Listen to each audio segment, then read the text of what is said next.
Do the math with me, folks.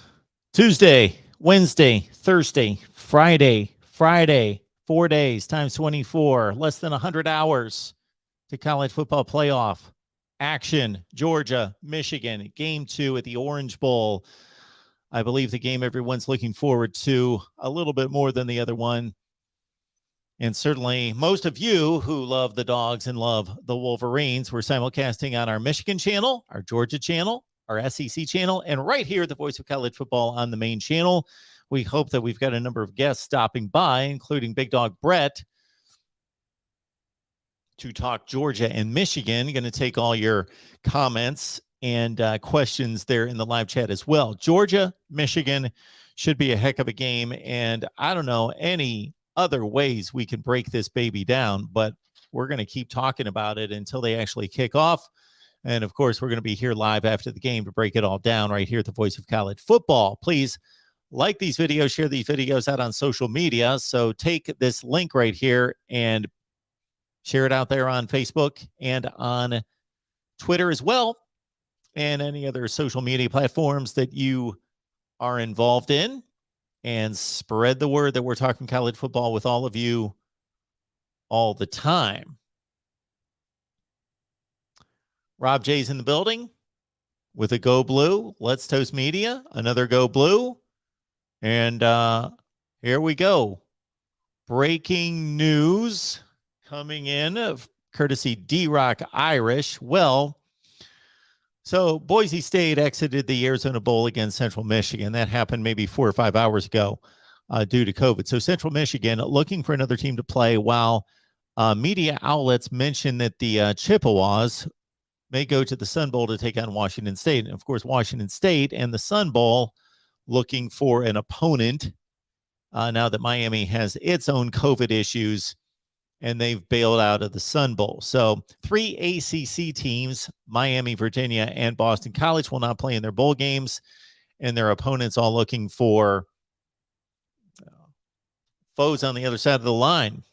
Memphis could not play, and Hawaii in the Hawaii Bowl, and that's another one that we are missing. Our second game that was going to be played today, that game was not played. We had the Western Michigan win over Nevada in the only bowl game of the day, and so we've had 5 bowl games impacted thus far. Are we going to have more glamorous, high-profile bowl games impacted? And are we going to have the college football playoff of the national championship impacted? We can certainly talk about the ramifications there. The College Football Playoff Committee released its guidelines just a few days ago in regards to how it's going to structure and decide the winners of these games and the result of the playoff if certain teams cannot play. So if you have yet to come through that, by that information, what is going to happen is if one team has to forfeit a semifinal game, let's say Georgia has to forfeit against Michigan. Michigan will advance to the national championship game. If both teams cannot play that game, meaning Michigan cannot play, Georgia cannot play in the semifinal game, the other semifinal game will then serve as the national championship game.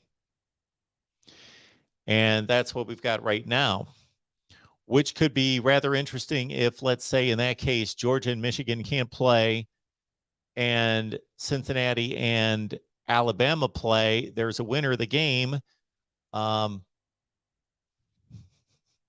You've got your national champion, and that could not necessarily be decided for days and days after the semifinal game that was, in fact, the national championship game.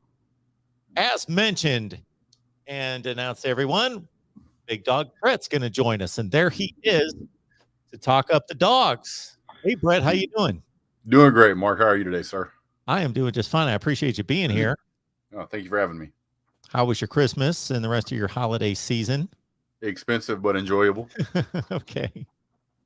There must be kids in the house. Yes, we have an 18, 15, about to be 4, and a just turned 1-year-old. So, whoa, Busy covered house. the gamut there. That does get expensive. I've only got half of that to deal with, and they've pretty much moved to a place in life where, hey, I still get them gifts, but they know that there's a budget in place. But yeah, 4 of them running around. Yeah, so it's nice the older 2 can help out on the younger 2 quite a bit, so works out good. Good stuff. So we want to let everyone know to head on over to Big Dog Brett's channel right here on YouTube. Subscribe, check out the videos and his breakdown of Georgia football. He's got a passion for it. He loves Georgia football. He's knowledgeable. That's why we have him here as well.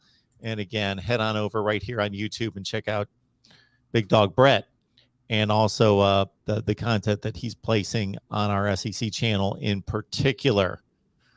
What do you think of these guidelines that the committee put forth in the last few days regarding the playoff and the COVID situation and what's going to happen if a team or teams cannot play?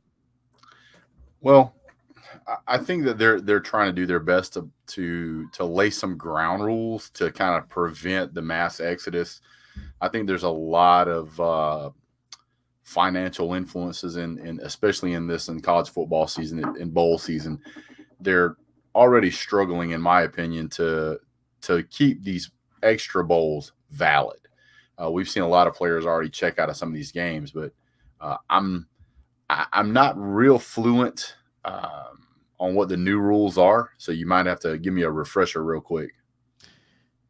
Yeah, so as I understand it, if let's say Georgia can't play Friday night, then Michigan will automatically advance to the national championship game and play the winner of Cincinnati, Alabama. But if there's a game in which both teams cannot play, let's say Georgia and Michigan, then the other game, let's say that news comes down hours before or a day before the semifinal games on Friday, then the Cincinnati, Alabama game will be deemed as the national championship game. That I think they're trying to put stopgaps in place so that they can claim a national champion. But I mean, you would have to have both teams, both say Georgia and Michigan, to call it off. And I think what would end up happening is that both of those teams, if at all possible, would wait on the other one to bow out first. And then the other team would just stand there and say nothing, just kind of like when you check when you're playing poker, check. I'm not gonna fold my hand. I'm gonna wait and see what happens. And what could very well happen is that, in my opinion, if that happens on both sides, you could have 2 teams end up playing each other that essentially both skip the game. So I don't know. It could be interesting, but I really hope that's not the case. I hope it plays out to where everybody gets their turn. Everybody's healthy. Everybody stays healthy. And then we can just, have college football the way we want it. Absolutely. JT Daniels is not going to be able to suit up and play, apparently. And Stetson Bennett, if he's healthy and ready to go and going to play a full game, I don't think that the JT Daniels situation really impacts the game. But you don't have a backup quarterback who has experience or a go-to option if Stetson Bennett's not playing well. So you're talking about that. It's very rare. It's very rare that somebody gets information before you do. So I'm pretty excited about this. About 30 minutes ago, they announced that JT Daniels had cleared the COVID protocol. Nice. Okay. He arrived in Miami, and he will be able to play. Excellent. So for those of you who don't know, that's breaking news. This just came out. I actually was going to make a video, but I had already agreed to come on here with Mark. So I figured it'd be a good time to do it then. And Mark, being a gracious host, already opened it up for me. So, it very well looks like he will be there, at least in backup fashion. Well, you get off here anytime you need to if you need to cut a video, but I don't want your content on your channel to suffer. So JT Daniels is ready. Okay. So that being the case, I don't think there's any question Stetson Bennett's going to start the game. What do you think the circumstances should be in pulling Stetson Bennett? What would this game need to look like and his performance need to look like for you to make a move? And more importantly, what do you think Kirby Smart's thinking? Well, obviously, I have wildly different opinions of the quarterback situation than what the coaching staff at UGA does. However, I would say that if there's ever a time where Georgia goes down 2 scores, and if one of those is caused by Stetson throwing a pick six, I think he needs to immediately come out of the game. Stetson Bennett has been one of those quarterbacks where he's not going to rally from behind. We've seen that this season when he's been up and ahead. That's great.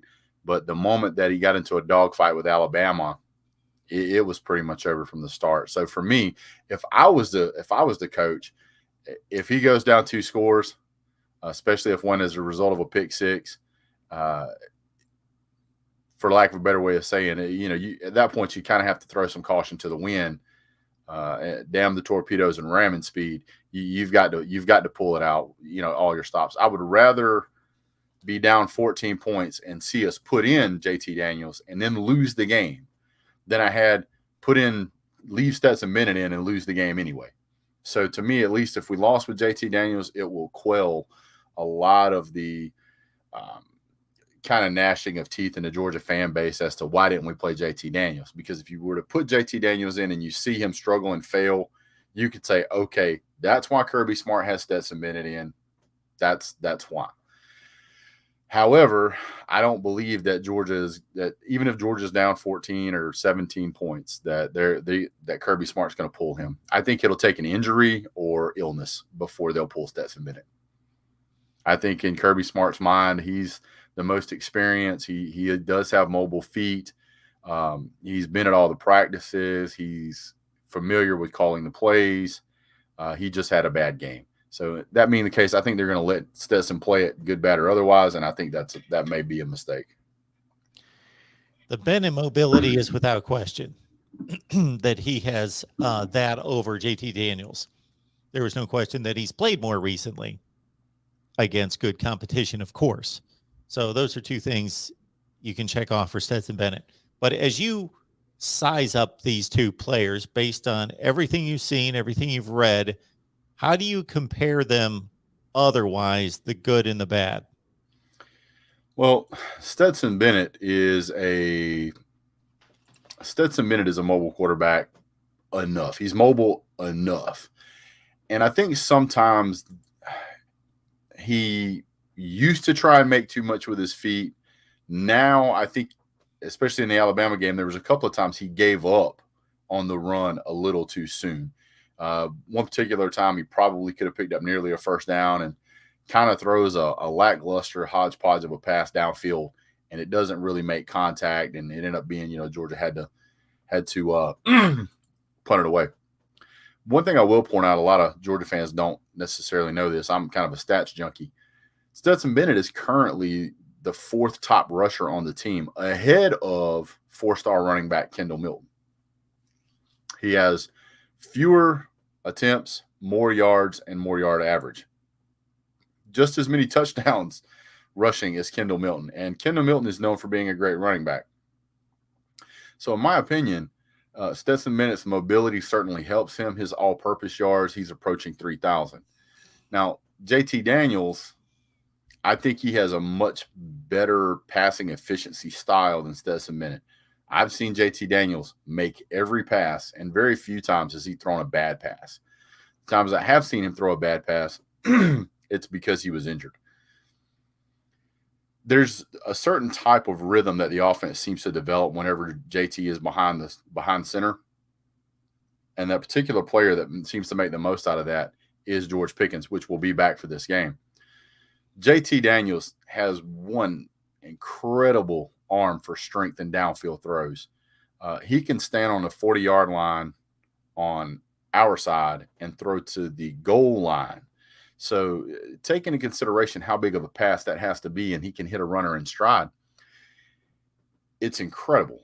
Now, on top of that, the flip side is that because Stetson can't make those throws, it takes away part of the offense where we have elite speed. Amari,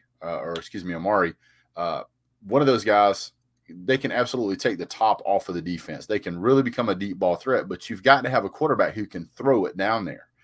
What I've noticed a lot of times, especially with UGA fans, is that, oh, he made a deep ball pass. Great. But did you watch what the receiver had to do?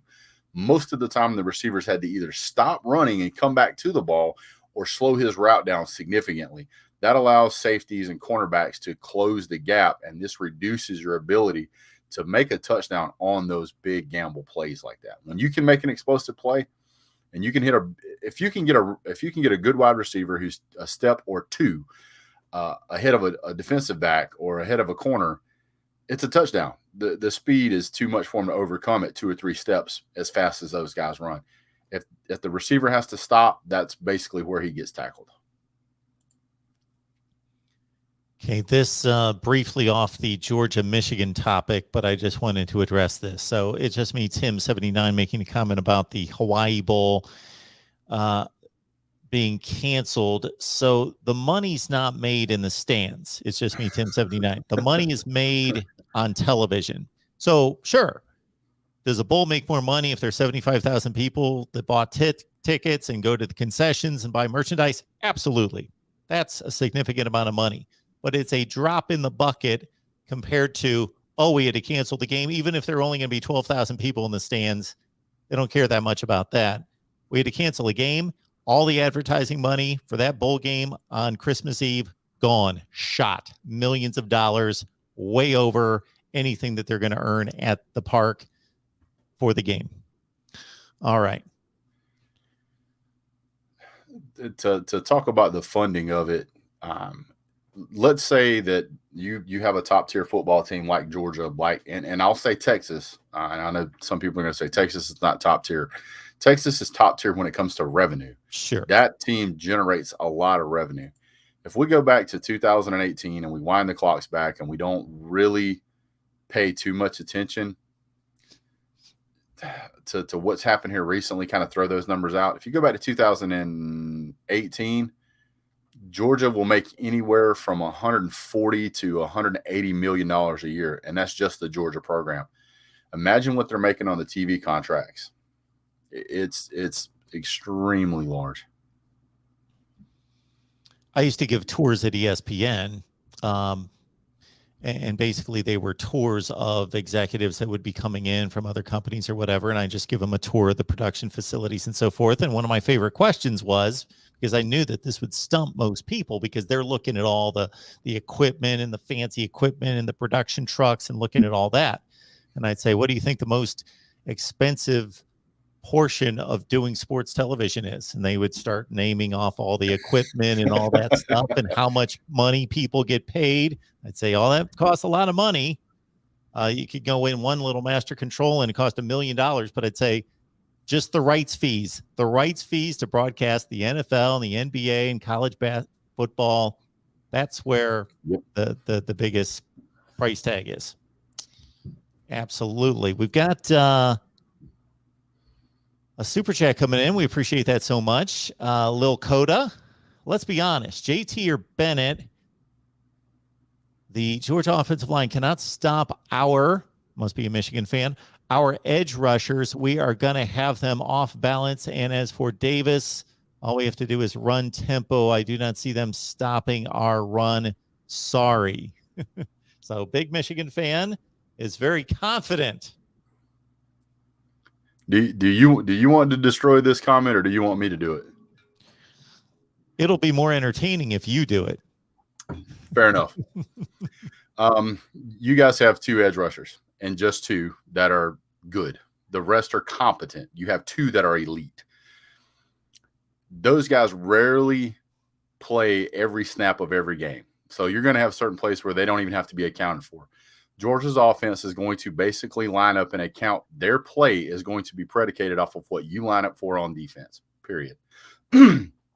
If Hutchinson lines up on the left-hand side, Georgia's going to go to the right with Brock Bowers. If he lines up on the right, Georgia's going to go to the left with James Cook. They will play keep away from him all night. He will be a non-factor.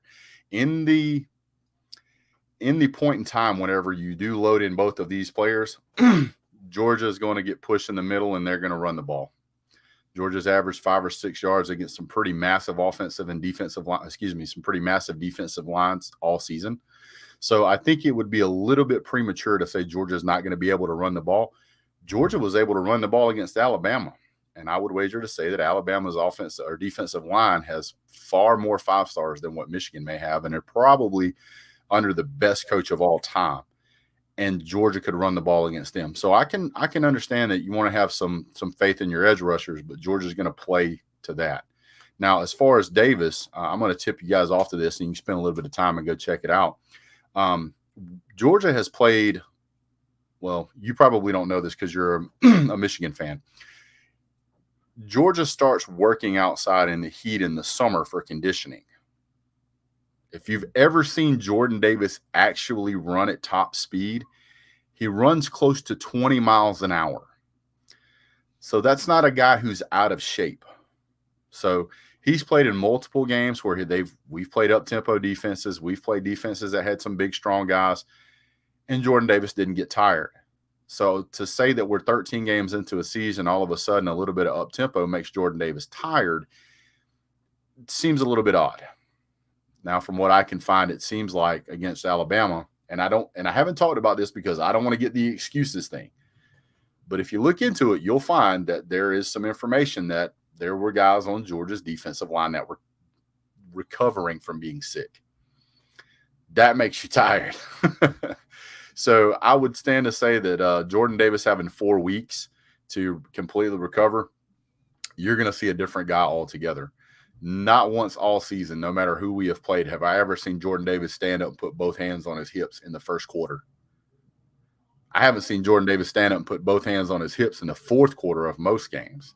So I just don't believe that Alabama running a little bit of up-tempo in the first quarter completely exhausted Jordan Davis. And if you feel that way, you might want to take a few moments to go back and actually watch his highlight tapes, and you'll see how dominant he is.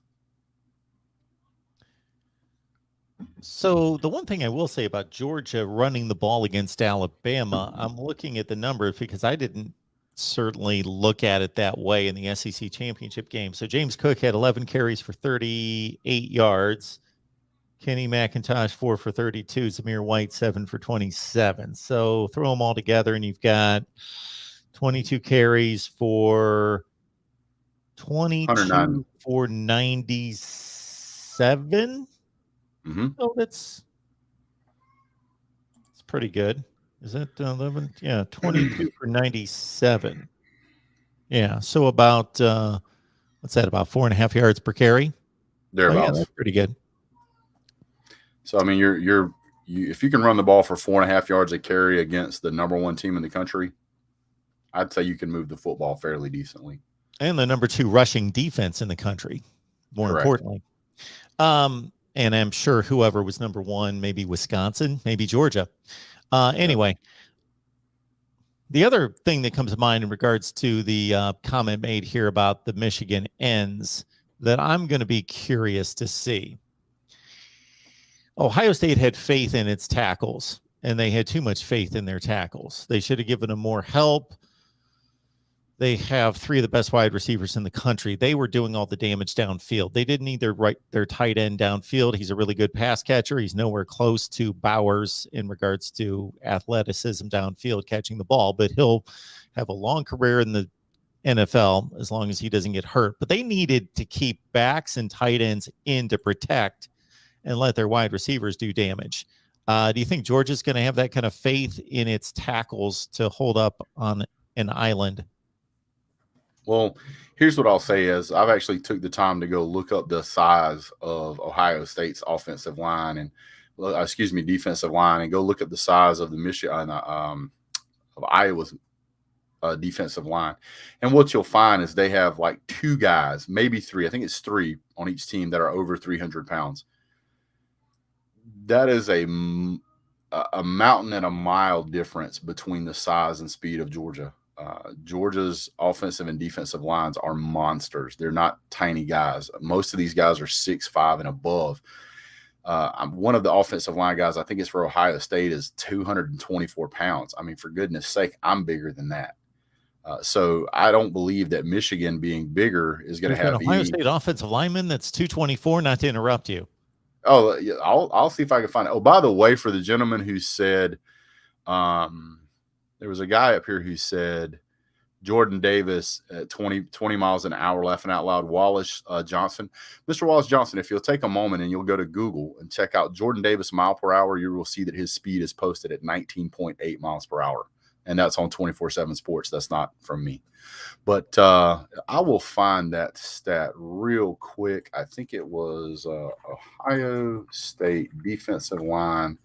And then I went to football roster. The guy was a freshman. See if I can find it real quick. Cornerbacks. There's a defensive tackle who's 305. I'm not looking at the ends. Defensive end 265. Obviously, I have more time than what I should have to be able to go. Comments, and we'll fill the time if we need to. Here's one at 245. That's tight end defensive end 250. That's a back. I'm not worried about backs. Where's it at? That's a back. That's an end 275. Tackle 290. James Cooper says Michigan leads the country in place of 50, 60, and 70 yards. Good luck. The Georgia dude just assumes that Ajabo and Hutch are just, quote, good. Have you ever watched Michigan this year? And you don't have to answer these questions. I'm just reading while you're. No, fire away. I'm good with it. It may have been Iowa then. Let me check here. Yes, I have watched. I actually spend quite a bit of time watching highlight films and seeing what everybody's out there doing and how they're doing and how do they play. Are they playing spread offense? Are they playing man coverage? Are they playing defense? I mean, what are they playing? Dime nickel package. Are they playing, who's playing star? That sort of thing. I mean, I spend quite a bit of time watching. I'm betting you. No, that's not this one.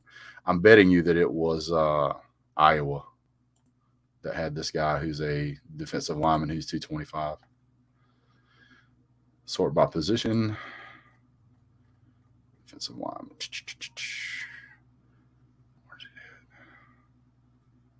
Yeah, if you go by the 247 Sports team talent rankings. Excuse me. Yeah, I looked at those recently. Ohio State and Georgia are pretty comparable with Alabama, and Michigan's 9th, something like that. I gave you the wrong number. It was not 224. It was 232, and that's for Iowa. So that was my mistake. There's a defensive end that's 224, but they have a lineman who's 232 pounds. So it's not huge. If you look at and believe in the talent rankings, which this isn't everything, obviously teams play above their heads and teams underachieve. We do see Florida's number 7, and we could go through a bunch of teams. USC's number 10. So coaching counts, development counts, all those things count. But if you look at the top 6, and that's the 2021 team talent rankings, according to 247 Sports, what you basically have is the college football playoff. You have the history of the college football playoff with the top 6 teams. Alabama, Georgia, Ohio State, Clemson, LSU, Oklahoma. Those are all the teams that have routinely played in the playoff, done anything in the playoff. Those are the top 6. Michigan's at 15. Now, keep in mind that to put that into perspective, Miami and Texas and Florida are all above them in this talent ranking. And USC. Correct. USC as well. One of the things I pointed out on a video that I made earlier today is if you go back and you look at the recruiting classes from 2018 to 2021, which is 4 years, how many total 5-stars do you think Michigan has recruited? Since when? 2018. Not counting the 2022 class, just 2021. And I've got it right in front of me. Oh, you got it? I'm looking at the team talent rankings. Oh. So that's probably close to what that is. 3. 3. And Georgia? 19. 19. So Michigan has recruited 41 4-stars. Georgia has recruited 47. Georgia has more 5-stars than any other team. They've got 5 more 5-stars than Alabama in the recruiting rankings and the talent rankings. So to say, when I say that Georgia has a lot more talent, a lot deeper talent, that's where that comes from. Now, Sure. I get not all 5-stars, not all 5-stars are phenom talents, but that is a brush that is painted equally and evenly across every team. So for Michigan fans to say, oh, well, not every 5-star, you're correct. You have the same problem. Not every 5-star turns into a phenom. Absolutely. And you see a separation there. Georgia's got 19, Ohio State 16, Alabama 14, Clemson then with 10, and then everybody else is in single digits. This Texas A&M recruiting haul for 22 is quite the stacked class. So they're going to be jumping up there. Let's see. Mike 3883 asks, what star is JT and Stetson? JT Daniels is a 5-star, and Stetson Bennett was a walk-on. Stetson Bennett actually left Georgia, went to play JUCO, and then came back as a 3-star and became a walk-on. He became a scholarship player as a 3-star. But initially, unless I'm mistaken, and Mark may correct me here, but he was a walk-on initially. Yes. So JT Daniels, before he reclassified, he was actually the number 1 quarterback in the nation, unless I'm mistaken, ahead of Trevor Lawrence and JT Daniel. And we both know how those guys panned out. So then also in the quarterback room for Georgia, you got Carson Beck and you got Brock Vandergriff. And both of those guys are high 4 into 5-star territory. Brock Vandergriff is a 5, I believe, and Carson Beck is a 4.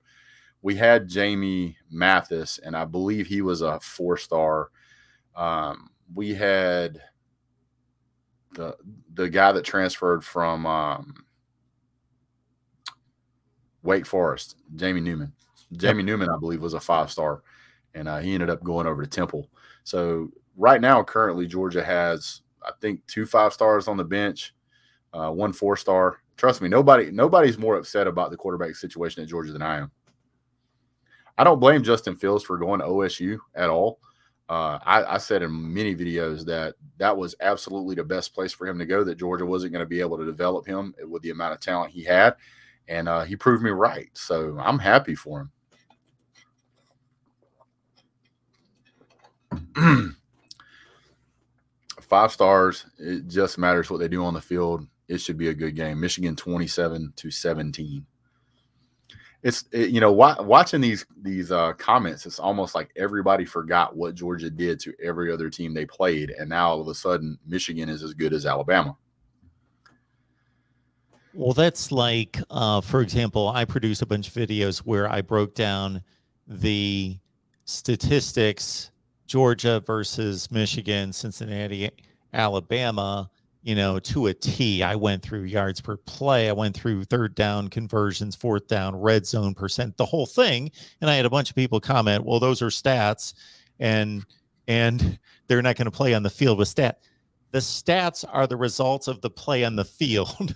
when you have a really good team that makes plays and you win games like these teams have, obviously your stats are going to be really good. No, they don't take those stats to the field and win, but they've been playing 13 games, all these teams, and they've accumulated these stats based on the performance on the field. Right. So they're reflective of how good they are. So when I look at Georgia's schedule during the current season, because you have to weigh teams against who they played, up until the point where Ohio State lost to Michigan, the strength of schedule here was just about 0. The only other ranked team Michigan played, they lost to.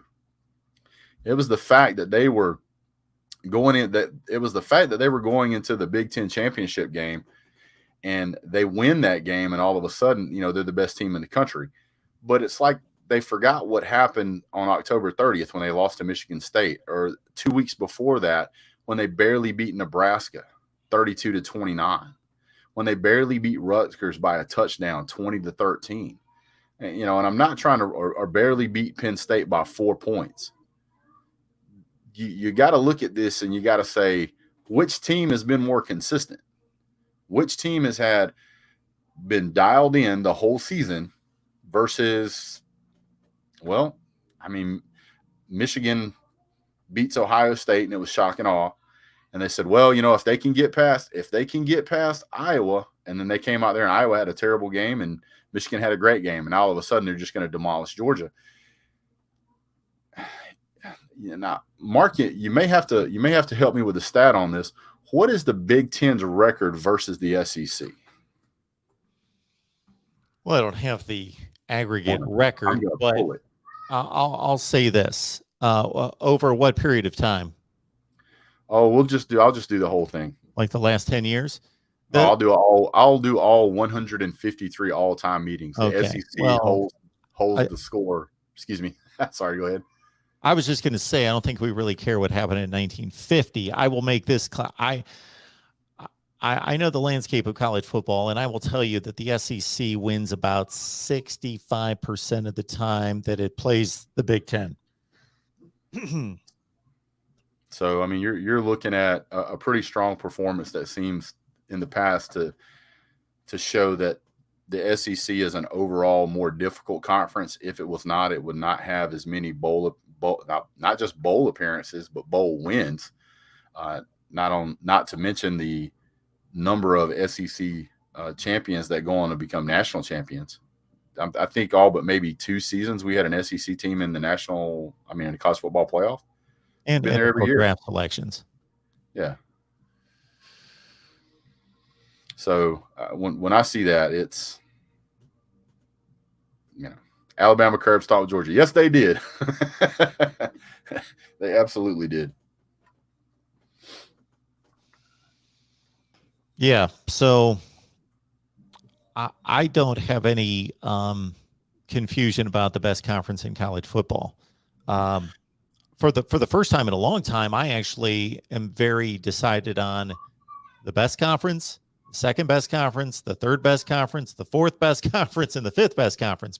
I'm usually like, well, they're the best, and then second and third's pretty close, and I really would have to grind the numbers and really think about it and seed it. But I don't think there's any question that the SEC is the best conference.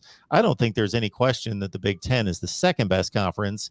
I don't think there's any question that the Big 12 is the third best conference, that the ACC is fourth, and the Pac-12 is just awful. Yeah, they're way off the chart. And if they keep messing around, they might not be fifth. They might not be fifth. The thing I'll say about when you brought up ranked teams, and I do the same thing, just it's one measurement. And just because a team's ranked, it's nothing magical. You could be number 25 in the country and be no better than the team that is not ranked, that is getting votes. But it's a barometer. Obviously, if you're ranked fifth in the country, you must be pretty damn good. Right. But I tend to look at what I just kind of categorize as quality teams.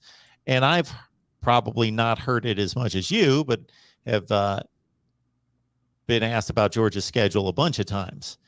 I consider Clemson, regardless of their issues early in the season, they righted the ship. They played Georgia very well. I have no doubt that Clemson is one of the 15 best teams in the country. I have no doubt that Arkansas is one of the 15 or 20 best teams in the country. These teams are losing games in the SEC because they're playing other SEC teams.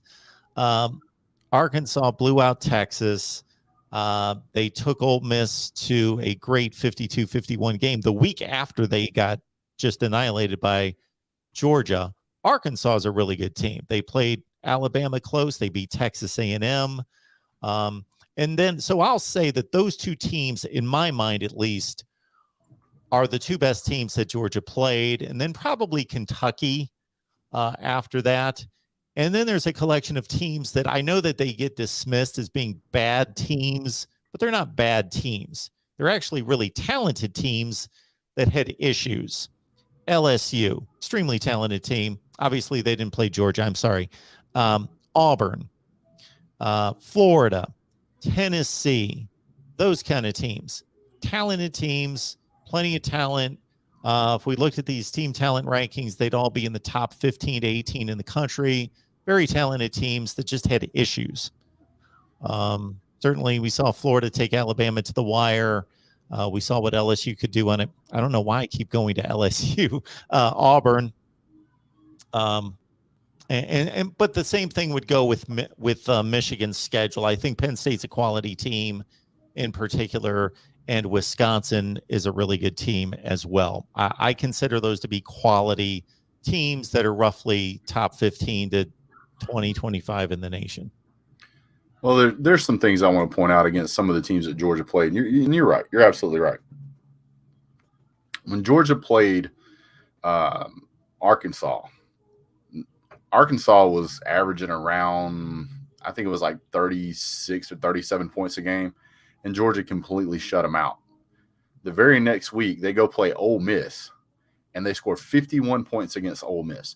Now, that's from going 0 to 51, and they played that on the road. They scored 51 points at Missouri.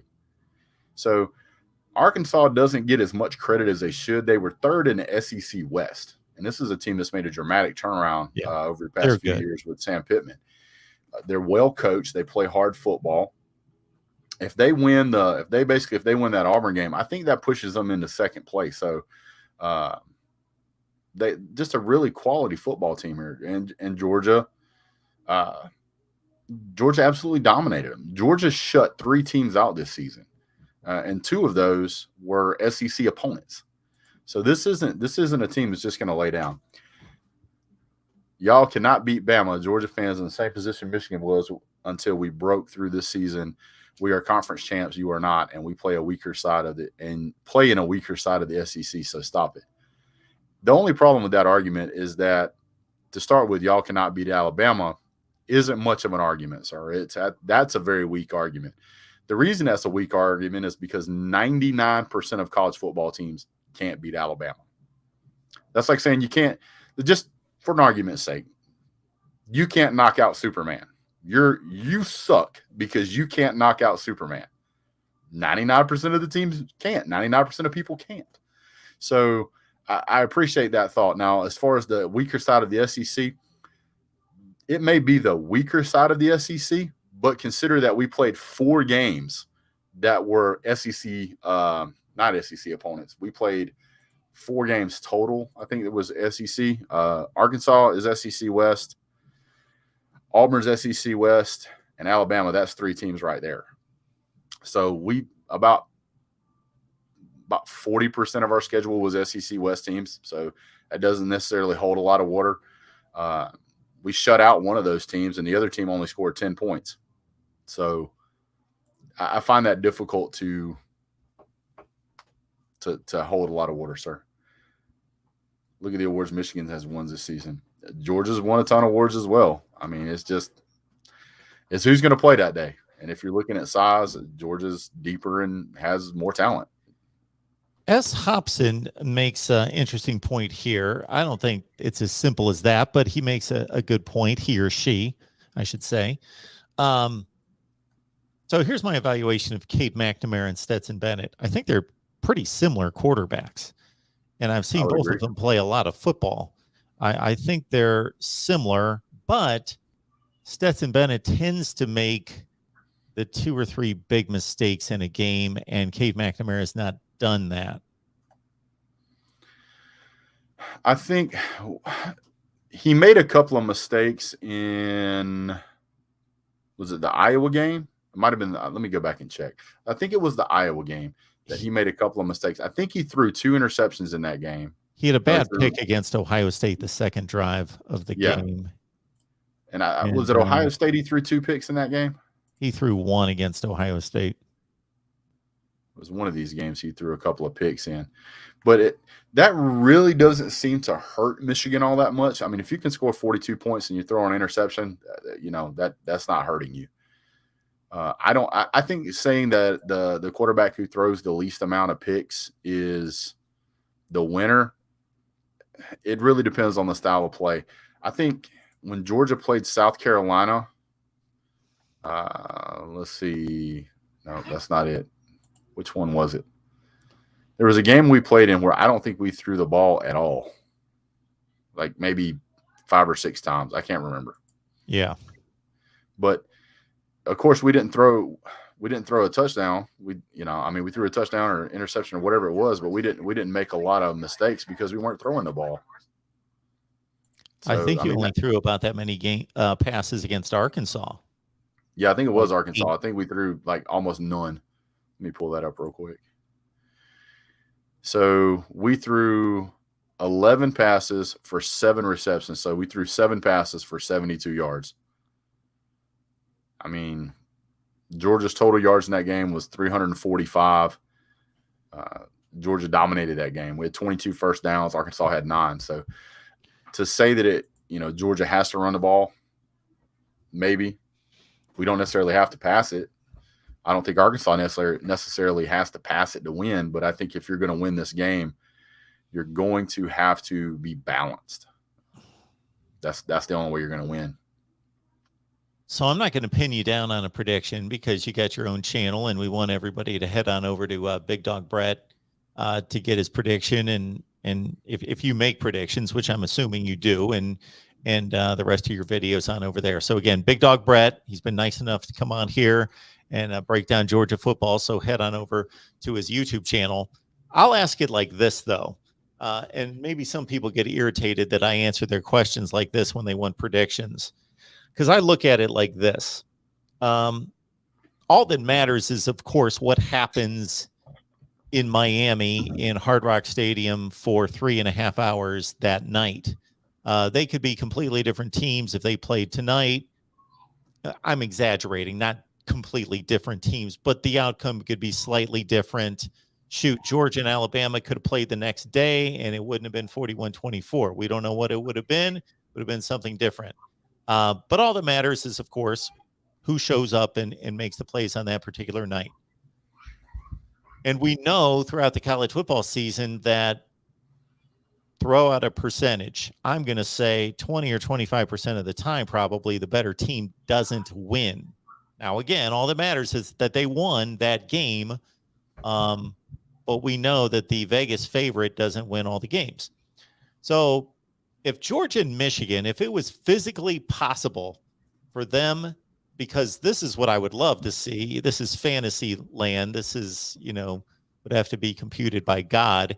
If Georgia and Michigan could play 100 times, because that would give us a true ironclad definition. This is the better team. These are the results. How many times would Georgia beat Michigan if they played 100 times? Well, here this is going to send a lot of trolls over to my channel, but it is what it is. Unfortunately, sometimes whenever your favorite team is the team you're talking about, people automatically assume that you're a homer and that you're just saying that because you're a homer. I did about a 25-minute video or breakdown as to why I have this belief. I would say 80 to 85% of the time Georgia should win this game. Just looking at the talent that's there. When you're doing computer simulations and they're stacking talent against talent, you always see one side has a bigger wave than the other one. And when those two waves hit one another, that bigger wave is usually going to push over. And I think that's what you're going to see here. I'm not saying Michigan's not a quality football team, and I don't mean to come off as smug. But my opinion is that if you told me blindly, if you take logos off jerseys, you take names off jerseys, you take all that stuff off, and you say, okay, one team shut out 3 teams this season. That same team, that same team throughout their entire schedule also held 1, 2, 3 teams to just 1 touchdown, 2 teams to just field goals. So throughout the course of the season, only 1 team in a normal regular season scored more than 13 points. I would say that sounds like a pretty solid team. What kind of talent do they have? They have an average quarterback, and they have 15 5-stars. They have 40-something 4-stars. Okay, what about the other team? Well, the other team, they've had some pretty good moments in their defenses, but every team except 3 scored more than a touchdown.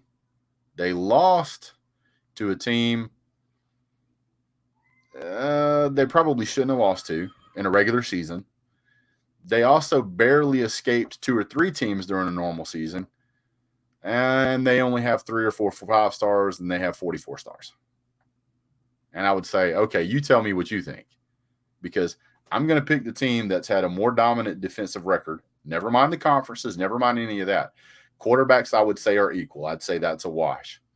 I would say the running backs probably lean a little bit more towards Michigan, but not enough to make a dramatic factor difference because the defense of the other team is so good. The teams that are going to beat Georgia, if they're going to beat them, are going to have to be passing teams. That's why I say that this particular matchup, if you just look at numbers and stats and stars, it should be Georgia, and it shouldn't be close. Yeah, anytime I found myself defending Georgia, and again, I'm not a Georgia fan, so I had no reason to defend them in any such way. I just talk football and just speak it the way it presents itself to me, is that, yeah, you can knock Georgia's schedule to a certain extent, but I think I did a decent job of letting everyone know that Georgia's schedule is quality. Nobody's out there playing Ohio State and Oklahoma and Clemson and Ole Miss every week. those schedules don't exist. So find the team that's got some stacked schedule. It doesn't exist because everybody plays in a conference, so they play from the top to the bottom in the conference. Some kind of 8 out of the other 13 teams, and then they usually play a really good team outside the conference, and they play 3 cupcakes outside the conference, and that's what Georgia did.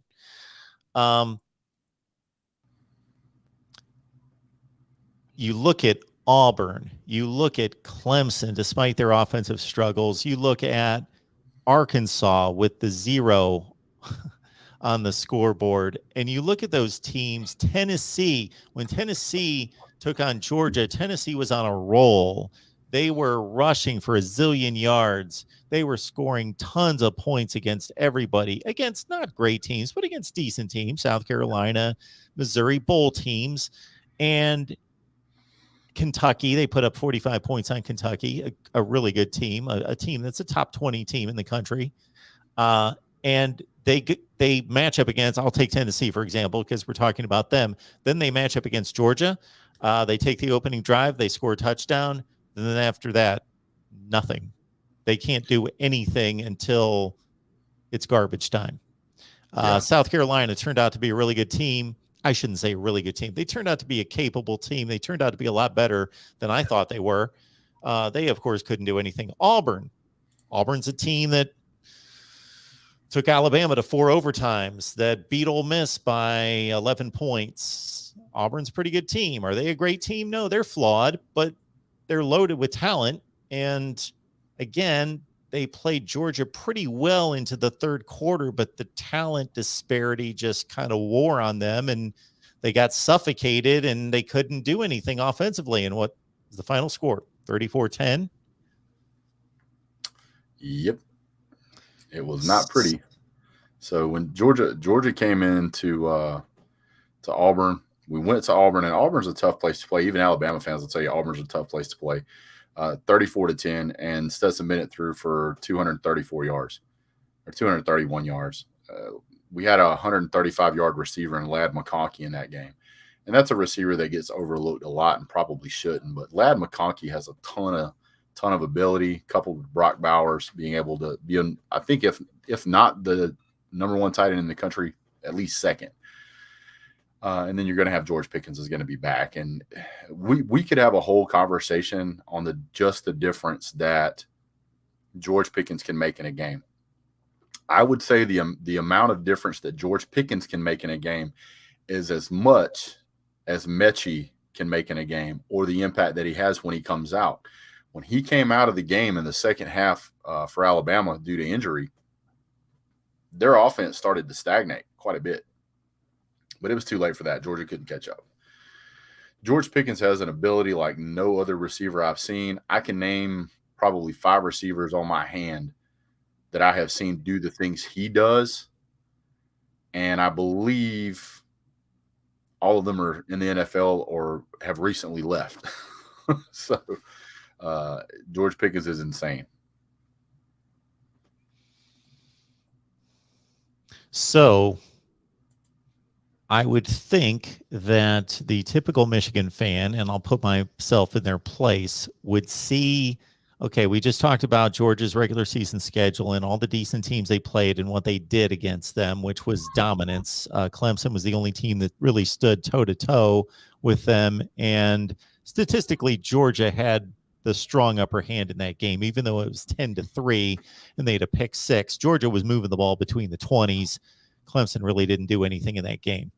But they, to their credit, it was a 3-3 game if you're just looking at the two offenses against each other. And then, of course, who was it that had the pick six for Georgia? Anyway, they won on a pick six, 10-3. So we talked about regular season dominance over decent teams. What happened against Alabama? Because I got to think your typical Michigan fan is saying, maybe we're not as good as Alabama, but Alabama just beat Georgia by 17. Why can't we take the same game tape? We've got a tremendous running back in Hassan Haskins. We've got a tremendous change up off of him and Blake Corum to do some stuff in space. We've got really good receivers. We've got an offensive line. These guys are going to play in the NFL, a number of them. I don't have them all scouted, but I'm going to guess 3 out of 5 will play in the NFL. And so forth. And now to compare Bryce Young and Kate McNamara, we won't even start there. We won't even go into that territory because there's no comparison. Bryce Young no is phenomenal. Comparison, no. But you got to understand, and I think you do, even if you disagree with it, how somebody would look at that and say, can't Michigan do some of that and maybe win by 3, not by 17? Well, first of all, the thing that I would point out, and I think that we should point out immediately, is that what separated Alabama from Georgia in this game had nothing to do with the run. It had everything to do with Bryce Young throwing for 421 yards, throwing for 26 for 44. I mean, when you've got a guy in there who's throwing at that incredible number, you're not going to beat that guy easily. And Georgia just couldn't get it done. I don't see that offensive firepower capability from Michigan on anything on their schedule so far. Bryce Young had his best game, in my opinion, and that's what they needed to win this game. So for me, when I look at what happened in the Georgia-Alabama game, I have to ask myself this question: was it that Alabama had the best game of their season and that Georgia had their worst, or is Alabama just that good? The deciding factor in that is that you have to look at Alabama's schedule. So Alabama played 4 of the same teams we played. Out of the 4 teams that we played, that they played, we demolished those teams versus where, in the case of Florida, Alabama won by 2 points. In the case of Tennessee, they beat them soundly 52-24, but Tennessee scored a trash touchdown against Georgia at the very end of the game. Otherwise, they only would have scored 10 points. And as you know, Tennessee was only down 24-17 early fourth quarter. Correct. Yeah. Tennessee was in that game for quite a while, right up until the end. Arkansas almost won this game. It was 42-35.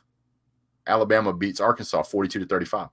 Georgia demolishes Arkansas 37-0 or something along those lines. And then Georgia did the same thing to Auburn 34-10 versus where Alabama only beat them by 2. So these are the same teams we're playing in the same season. And the question is it that they played bad games on all these days and they played their regular, normal, everyday game against Georgia, and Georgia's just that bad? And that Georgia played that good against all 4 of those other teams all season? Or is it that Georgia had a bad game and Alabama had a good game? I think that's entirely plausible, especially when you consider that the game 1 week before Alabama plays Georgia, The score against Auburn was 10-10 at the end of regulation. So either Alabama can have bad games and they're not as good as everybody thinks, or Georgia had a bad game and they might be as good as we thought they were. One of those has got to be true. And for anybody that watched the Iron Bowl, you know that if Auburn would have managed the clock, Alabama would not even have had a chance to win. The game would have been over. Tank Bigsby runs out of bounds. There was no reason for him to run out of bounds. All he had to do was slide. He could have just slid. I'm not even going to get into that because I can't cheer for Auburn. It's against my religion. But that would have put Alabama in the SEC championship, but likely out of the college football playoff. So we'll read this super chat from S. Hobson just to honor that. We appreciate that, sir. Georgia made Alabama look good. The pick six was a TD for Georgia, but Bennett missed it. Interception in red zone also. D had 7 busted, I guess, coverages, and 2 went for TDs. Yep. Bad game. So I can tell there's a lot of people comment in the comment section that don't like my opinion, and that's okay. I'm used to people not liking my opinion. We're simulcasting this on the Michigan channel, so there's a lot of Michigan people chiming in. Hey, I'm perfectly okay with you guys coming over to my channel, and we can have a discussion about whatever it is you guys want to talk about, and we can go back and forth. But college football talk is a lot of fun to me, and I really do appreciate everybody's differing opinions. If we all had the same opinion, it'd be extremely boring. Georgia made Alabama look good. Yes and no. Bama helped itself tremendously, and Georgia did a great job of helping them do it. The pick six for a touchdown hurt us. Absolutely, that would hurt any team. Georgia also had a pass for a touchdown to Brock Bowers that got knocked away or dropped that most of the time we make that pass. That would have made it a little bit closer, and you're right. Bennett did miss that. Interception in the red zone killed a drive for us. That's true, too.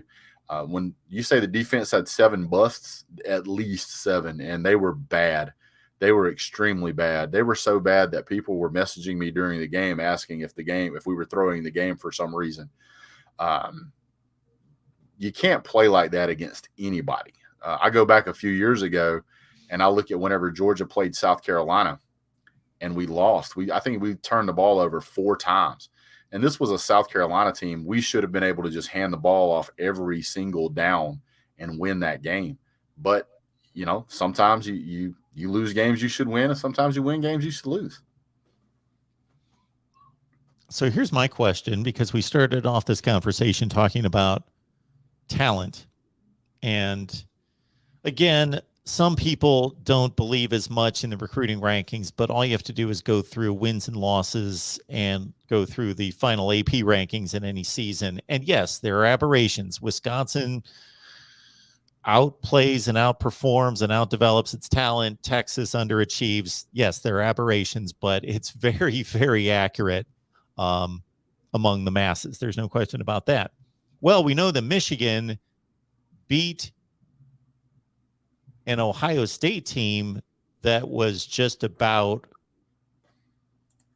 as talented as Georgia, and Michigan closed that gap and won the game. So what would you say either to that, or if Ohio State was in this game? If Ohio State beat Michigan as they were expected to by, let's say, a touchdown to 10 points, and then this was Ohio State playing Georgia instead with the talent rankings of what they are, what would you say there? I would say that I think Ohio State did pretty much the identical thing Georgia did, which was think that they were going to win this game, no problem. The scores were even similar. I mean, it was 42-27 and 41-24. Ohio State had opportunities to win this game. I thought there were several times that C.J. Stroud looked good in this game, but unfortunately, they couldn't seem to get it together. They made crucial mistakes. I think the biggest problem here, just my opinion, I think that Ohio State struggled way more with stopping the run than what they thought they were going to. They really thought they were going to be able to stop the rush. But Michigan ran for almost 300 yards, and anytime you have a team who's running for 300 yards, that's really, really bad, especially whenever you can't run and you only end up at about 2 yards a carry. To me, there was the passing aspect was certainly there. He threw for almost 400 yards, but it was Michigan being able to stop the run that really stifled Ohio State, in my opinion. Now, why do I think Ohio State lost this game to Michigan? I think Michigan outcoached them. I think it was a talent issue, and I think as far as not a talent issue, I don't think it was a talent issue. I think it was they just got outcoached. I think Ohio State kind of started to struggle, and from that point, it was just too much to catch up for them. Yeah, and home field advantage does matter. Obviously, Absolutely. These games, when you talk Georgia, Alabama, they played neutral site. This game's going to be a neutral site, and Michigan not taking anything away from a tremendous advantage or a tremendous game and slaying the dragon and getting over the hump, and that was just a huge game for them. But they did have a huge home field advantage. I will, for the Michigan fans that are out there, it's probably your first time ever watching me. I try to be as analytical as possible, but I try to give you guys information that you may not necessarily have. A lot of teams travel well. Their fan base travels well. I have never seen a fan base that travels as well as Georgia. I'm going to let you guys know right now. I have never seen a fan base, and that's not me being a homer. That's me watching college football and looking in the stands whenever Georgia went to play Notre Dame, and almost 80% of that stadium was Georgia fans. When I went to the Belk Bowl, and it was all Georgia fans, watching the way Georgia fans show up to the games is incredible. The UGA spring game on G-Day, which was in April a couple of years ago, can you name the last time you've seen a spring game not just at full capacity, but them actually close the gates and stop letting people in? It's incredible to see how well these fans travel. So I would not be surprised if Georgia has a home field advantage to a point in Miami. It's closer for Georgia fans. A lot of Georgia fans already in Florida, and Georgia fans travel extremely well anyway. I have lots of friends that had already bought tickets to both, or airline tickets to both venues, until we find out which one, and then they sold the other ones. So I wouldn't be surprised, guys. Barney Young Jr.'s got your back there, Brett. Georgia's defense had one bad quarter all year, and now folks are saying we aren't good anymore. LOL. Don't doubt the defense. Hey, I'm completely okay with every Michigan fan telling me that I am out of my mind, that you guys are going to dominate and crush us, and we're not even going to get past the 50-yard line. Those are all things I love to hear. I absolutely love to hear that stuff, and that's the way I want people to show up to the game. I think it's going to be a good game. I think it's likely to be a one-score game, but I do think in the end Georgia walks away with the victory. Uncle Rico. Uncle Rico's here all the time. He should know better than that. I tell it like it is. I'm always respectful of everybody that comes on here, but if I agree with him, I'm of course going to say, I agree with you, and I'm going to continue the conversation. But if I don't agree, I'm going to say, wait a minute, just like did it a couple times in this conversation with Brett. If I've got a different viewpoint, come on, Uncle Rico, you know better than that. Georgia's not an invincible team, obviously. But again, I keep going back to the consistency of the teams we played, regardless of what you think the strength of schedule is. There are teams out there with terrible strength of schedules, and they can't shut 3 teams out in the season. They can't hold 5 teams to under 6 points. They can't hold 8 teams to under 8 points. So when you look at that, you have to say there is something serious about this defense. And after I think especially in college football, the moment we see something that doesn't go around the way we expect it to, then we just automatically, this team's been exposed. They're really a terrible team, and that's traditionally not the case. A team may have a problem, and if they get it fixed, it can be pretty tough to beat them again. If you look throughout the seasons and you look back, especially at national championship teams, there's very few national championship teams out there that have an undefeated season. That's why it's so incredible. What usually ends up happening is at some course during the season, this team will lose a game and it galvanizes them. And the question is when do they have that loss and how does it affect the team? I think getting punched in the mouth by Alabama in the SEC championship game is exactly what Georgia needed. And that being the case, I think it galvanized the team. And I would, from a trash talking standpoint, not just from a college football analytical standpoint, I would not want to be the team that played Georgia after a loss. I really wouldn't.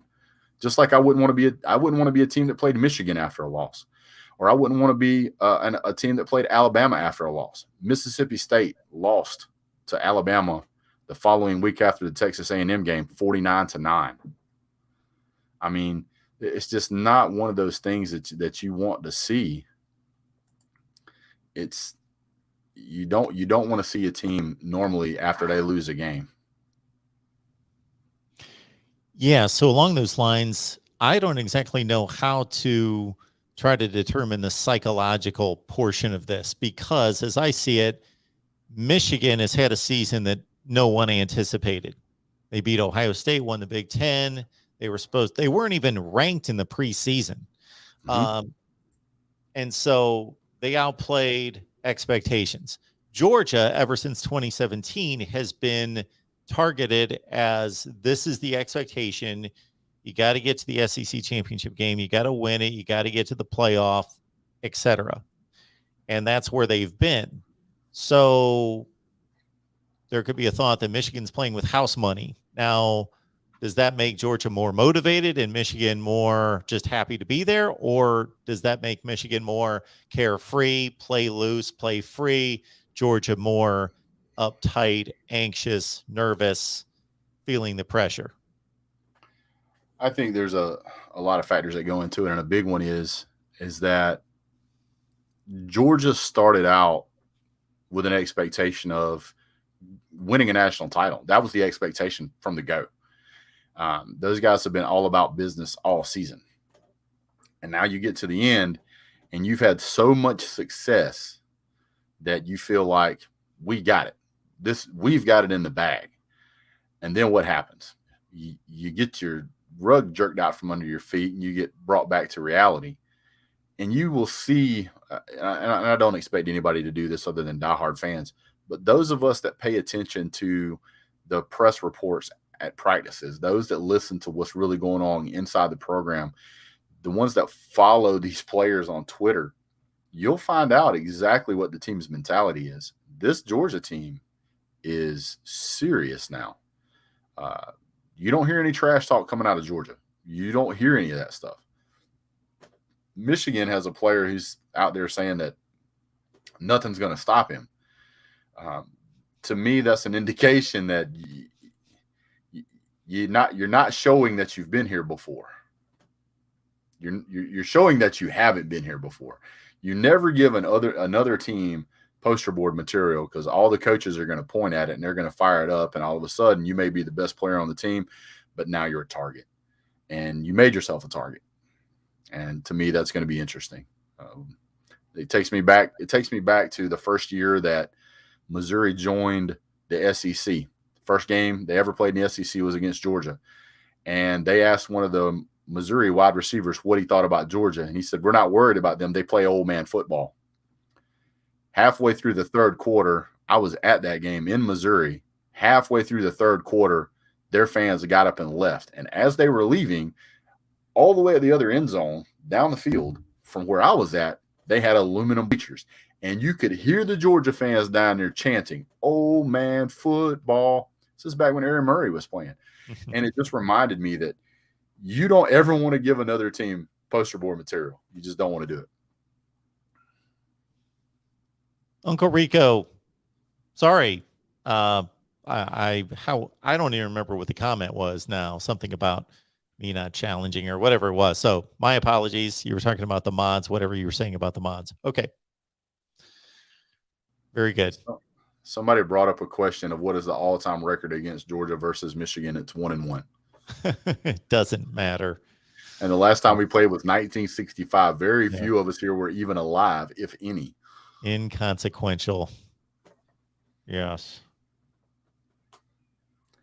Yeah. So just in terms of the SEC and the Big Ten, I think it's pretty easy to see that the interesting kind of narrative or storyline anytime these conferences get together, and they will when Tennessee and Purdue play, and Kentucky, Iowa, and Penn State and Arkansas, and of course this one that really matters, is that they're the two conferences with the most money, that get the best TV ratings, that put the most fans in the seat. Their attendance is the best.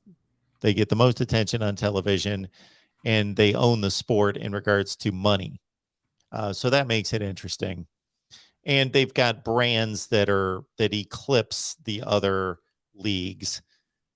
So that's interesting, but it's easy to see if you just look at the results on the field that the SEC has distinguished itself. It wins more against the Big Ten than the Big Ten wins against it. And again, I'm going to hold to my 65-35 ratio. It's pretty close. And the Big Ten produces the second most NFL players. The SEC produces the most. And it's consistent. If you go year to year to year, it's almost exactly consistent. Like, I just looked this up the other day.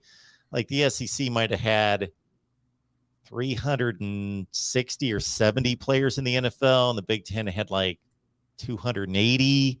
And then whoever was third was well down from then. It's just ACC was 208. It's clear. It's a clear separation all the way through. The biggest thing is that you have to understand when a lot of people, they say SEC bias, and I hear it all the time. Trust me, I hear it all the time. The thing about SEC bias is that you explain to me why a talent scout in the NFL has any SEC bias at all. He doesn't. He has zero bias to the SEC. He wants the best player because the NFL is about making money. And when it comes down to making money, they have determined over time, based on speed, strength, talent, skill, coaching, the players from the SEC tend to do better. They're a better brand. They last longer. That's why more get recruited. Otherwise, they wouldn't recruit them. So when you're looking at, every year they're pulling players from the SEC more than any other conference. I mean, the SEC, I think, produces more first-round picks. I could be wrong. Yeah. But if you're looking at the talent level, you don't become a first-round pick for no reason. You just don't. Now, keep in mind that when you are putting that number of players in the NFL, those players play on teams in the SEC that SEC teams have to play against. So if you want to talk about strength of schedule, that's where the top players in the country come from. That's what we play week in, week out. The only thing I'll say about SEC bias that I think is somewhat legitimate is everything that you just stated. I'm totally on board with. Is that before the season starts, any season, and there are rankings, there are projections made before anything's proven, I'm big into dismissing what's happened in the past and completely evaluating and judging what's on the field. So when we go into 2022, sure, I'll have my opinion, and my opinion is probably going to be that the Pac-12 is going to suck again. But I'll at least say, let's reserve all judgment until these teams step on the field and actually prove something. I completely and that's agree. the only thing that bothers me is that that there's a bias given by a lot of people and ratings and rankings given before they're earned. And I completely agree. I think that you really kind of start to get a legitimate feel about week 4, maybe week 5. But one of the things that always seems to pan out is that if a team will consistently perform and you get to the end of the season and you've only lost one game, you're pretty much in no matter what conference you're in. Now, if your conference has scheduled 1 or 2 tougher opponents like a Notre Dame and you beat them soundly, then yes, you deserve the recognition that you should get for beating a Notre Dame. Teams should get some ranking qualification based off of their recruiting, but every single year I will pick the top 2, 3, or 4 teams, and I will do top returning players, because I think that's a great indicator as to how strong your team is going to be. So at Georgia, if you tell me next year Stetson Bennett's coming back, I'm going to lose my mind. I just don't want Stetson Bennett. I would prefer to have an 8-5 season with Brock Vandergrift than I have a 10-2 season-ending loss with Stetson Bennett. I just don't want that. But if I had to base it on which one of those guys is likely to perform better based on experience, I'd have to pick Stetson Bennett. If he leaves, I'd have to say Georgia does step down a notch until I see more from Brock Vandergrift. I think a lot of teams out there get too much credit at the beginning of the season, and by the time you're week 6 or 7, the whole deck just about has shuffled. Yes. So I'm going to bring up a year that you don't want to hear, and I wouldn't do this otherwise, but I see it listed every day on my videos. So what do you have to say about 1980 and how much that matters that Georgia hasn't won a national championship? So there's this term thrown out all the time by college football fans: elite. Who's elite? Well, obviously Alabama's elite. I don't think there's any question, unless we're only going to have one program in the club, then Ohio State's elite. And then you can have an argument whether we're talking all time. All time, USC's elite. Are they elite right this second? No, they're not anywhere close. They're horrible. So then you've got all those sorts of variations, whether you're talking all time or kind of a mixture of the two or whatever. So where do you think Georgia stands in all that, and how important is it to win a national championship? I think it's every team wants to win a national championship, but if I was basing my fanhood on just winning national championships, I wouldn't be a fan of Georgia. Nobody would be a fan of Clemson because they didn't win it last year. Nobody would be a fan of LSU this year because they've had such a bad season. Nobody would be a fan of Michigan because they haven't won a national championship in the past couple of years. Nobody would be a fan of Nebraska anymore because they haven't won a national championship in I don't know how long. So winning a national championship, while important, it's all something we all want. You have to come to the realization that just because your team doesn't win a national championship doesn't mean you shouldn't care about and love and enjoy your team.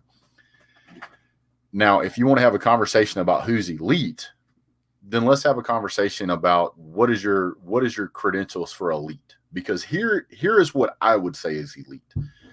First, I'm going to pick the very best team in college football history, Alabama, right? I think Alabama is the greatest football team in history.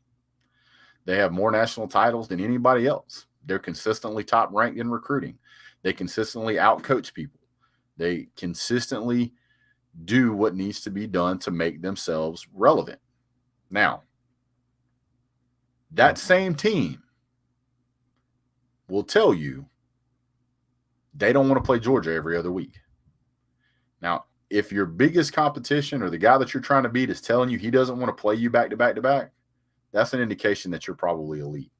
I'm sure that he would not want to play a LSU from last year over and over again.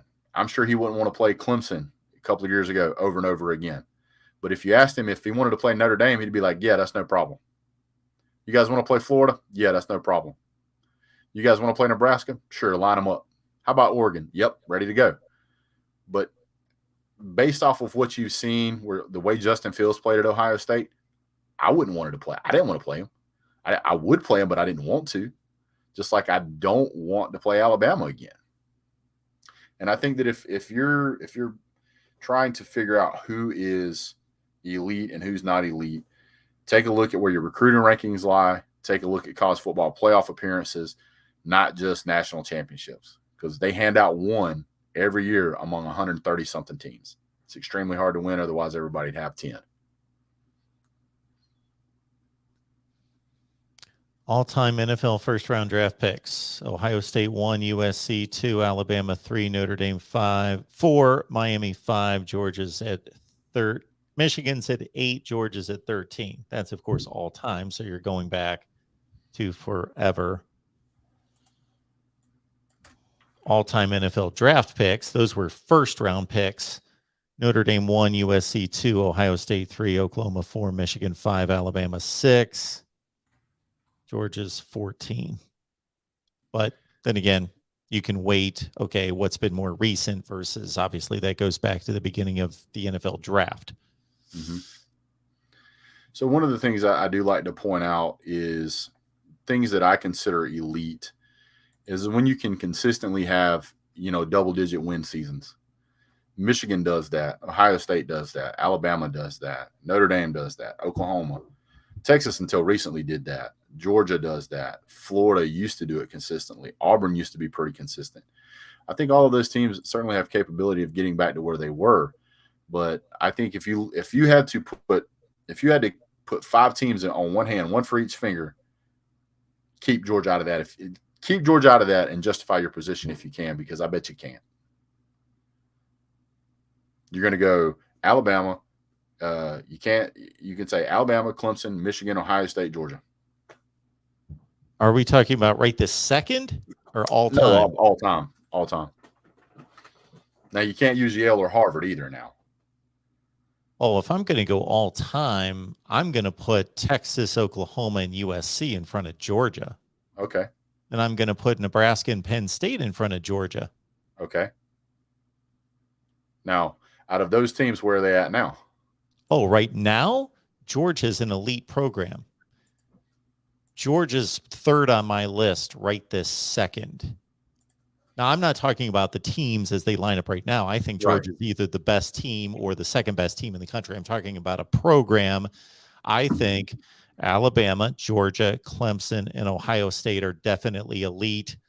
Oklahoma, I'd like to see a little bit more out of them in competing against the other top teams in the country.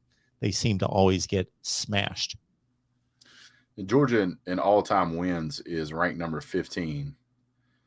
Michigan's ranked number 1, and Ohio State is ranked number 2. Even if Georgia was to win the next 53 straight games, we still wouldn't have as many wins as Michigan. So I'm not trying to say that Georgia has more wins than Michigan. There's more to a football team than just wins. If you look at, consistently, what is your, how have you done over the years? What is your overall record for bowl games? What is your overall record against conference opponents, out of conference opponents? Not just, cupcakes, and every team plays cupcakes. But if you look at, the fact that Georgia's previous head coach averaged like 10 wins a season, the current coach we have is averaging almost 11. I think that says in and of itself that this is a football team that is going to consistently perform. And that's one of the things I look at is when you have your worst year, when you have your down year, how bad is your down year compared to your best up year? I think Georgia's pretty consistent. I think Ohio State's pretty consistent. Typically, Clemson's been pretty consistent since Dabo Swinney got there. All right. Appreciate everybody being here at the Voice of College Football. So much appreciate Big Dog Brett for stopping by for the conversation on Georgia and Michigan. And we will continue this debate and this conversation concerning these college football playoffs all the way through until we're actually sitting here after the game and saying, that's what happened. Yeah, that's what happened. We were right. We were wrong, whatever it is. Yeah, I really appreciate you having me on, Mark. Well, let everyone know what you got going on over on your channel. We'll pull up your banner here so everybody can follow you. Appreciate that. So you guys can just type in Big Dog Brett in the search bar for YouTube. You should be able to find me. Not difficult to find. I also will simulcast some of my stuff to SEC Voice of College Football and the Georgia Voice of College Football. Obviously for Mark, we appreciate him being on his channel, enjoying the content. I enjoy all of the commentary from everybody, even if you don't think I enjoy it because it's not favorable to your outlook on me. I enjoy any conversation with anybody about college football because when we're talking about college football, we're forgetting about all of the other things in our lives that drag us down. College football is something that brings us all together in one way, shape, form, or fashion, and we try to have fun with it. I enjoy the trash talk. I enjoy the smack talk, but I also enjoy the analytics and also enjoy getting to know other people in the college football community. So appreciate you guys. One more super chat to get to. Sue is watching us all the time. Sue, we appreciate you being here. You know that. So I looked at Sue's comment. I pulled it up right here, found it online. Current NFL rosters 2021 season. Alabama 53 players, Ohio State 47, LSU 46, Georgia 35. I was going to say I can name 4 right out of the gate. Nick Chubb, Todd Gurley, Matt Stafford, Jake Fromm. I mean, that's 4 right there. DeAndre Swift is 5. Sony Michel. Sony Michel, that's 6. I mean, that's just right off the top of my head. So now, some people might be a little surprised. The first team that surprises me after Georgia at number 4 with 35, Notre Dame 34, Clemson 33, Iowa 33. Iowa's got as many players as Clemson and Notre Dame, and Florida at 32, Michigan at 32. I really like the Iowa football team. My wife has family back in Iowa, and I've always admired that the Iowa football players and the whole stadium really will turn around and wave to the Children's Hospital that's built into the corner of the stadium. I've always thought that is one of the classiest things I've ever seen. Those guys in the middle of a football game will stop and they show those kids all of that love and attention, and I think it's wonderful. Absolutely. So, no matter whether they go 0-10 or 0-12 or whatever, I'm always going to have a lot of respect for Iowa. Absolutely.